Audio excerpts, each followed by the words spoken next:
রিঙ্কুদা আজকে ভাজপা নেতা প্রিয়াঙ্কা পাণ্ডে বাড়িতে ডিডি গেছিল, তারপর ভাটপা থানা থেকে ওনার হাতাপাই হয়েছে। এই ঘটনা নিয়ে কী বলবেন? কী বলবে, তো প্রশাসনের ব্যাপার। আপনি বলছেন ডিডি গেছিল, লোকাল থানা গেছিল, প্রশাসন অ্যান্সার দেবে। এর সঙ্গে আমাদের দলীয় তো কোনো সম্পর্ক নেই। তারপর ওনার বাড়িতে পুরো সাংসদ অর্জুন সিং গিয়েছিলেন, উনি বলছেন কি ওনার বাড়িতে যে ক্লেম আছে 2018 যা ক্লেম, ওইটা ক্লেম তো ভাটপা নগর পালিয়ে। দেখুন, উনি যেটা বলছে আমি তো এতটা ডিটেলে বলতে পারবো না, কেন এই সিদ্ধান্তটা একটা প্রশাসনিক সিদ্ধান্তটা লোকাল থানা এবং ডিডির তরফ দিয়ে নেওয়া হয়েছে। পুলিশ প্রশাসন অ্যান্সার দিতে পারবে, ঠিকঠাক উত্তর ওরা দিতে পারবে। কিন্তু আমরা যেটা জানি সেটা এক্স এমপি অর্জুন সিং যখন ভাটপাড়া মিউনিসিপ্যালিটি চেয়ারম্যান ছিলেন, ওই জায়গাটা যেখানে ওনার বাড়ি, সেই জায়গাটা ভাটপাড়া পৌরসভার জায়গা। একটা এগ্রিমেন্ট হয়েছিল 70-30, একটা পিপিপি মডেলে একটা প্রপার্টি তৈরি করেছিল কনস্ট্রাকশন। টিল নাও এখন পর্যন্ত যে 30% যে পৌরসভার প্রাপ্য, সেই জায়গাটা উনি ফিরিয়ে দেয়নি। উনি বলে সিসি পেয়ে গেছে। আর সিসি পাবেন, 30%টা তো দেবেন। সিসি তো বিল্ডিংয়ের জন্য সিসি দেবে, তো 30% যেটা পৌরসভাকে দেওয়ার সেটা তো দেবেন।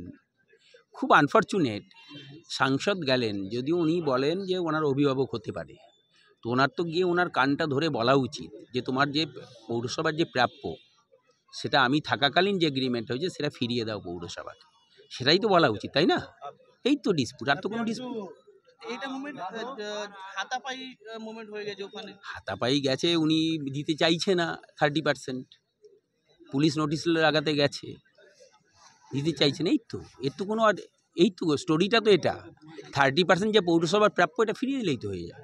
এটা একটা কোশ্চেন হলো স্যার, একটা কোশ্চেন করবো এখান দিয়ে। এই মামলাটা যে হলো আপনার ঘরের সামনে, এই মামলাটা হিন্দু মুসলিম মামলা হচ্ছে কেন? কি ওখানে ঘরের সামনে একটা লোক ছিলে বলেছিলেন কি এখানে প্রশাসন মানে কি মিউনিসিপ্যালিটি মুসলিম লোকদের ঢোকাতে চাইছে, যার জন্য এখানে আমরা এখানে রাখতে দিচ্ছি না, যার জন্য আমরা এখানে ঢুকতে দিচ্ছি না, আর প্রশাসন এখানে এসে ডিডি টিমে সাপোর্ট করার জন্য।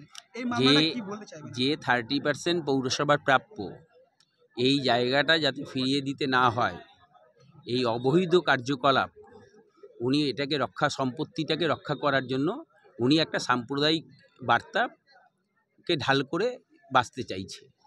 এটা তো ঠিক না।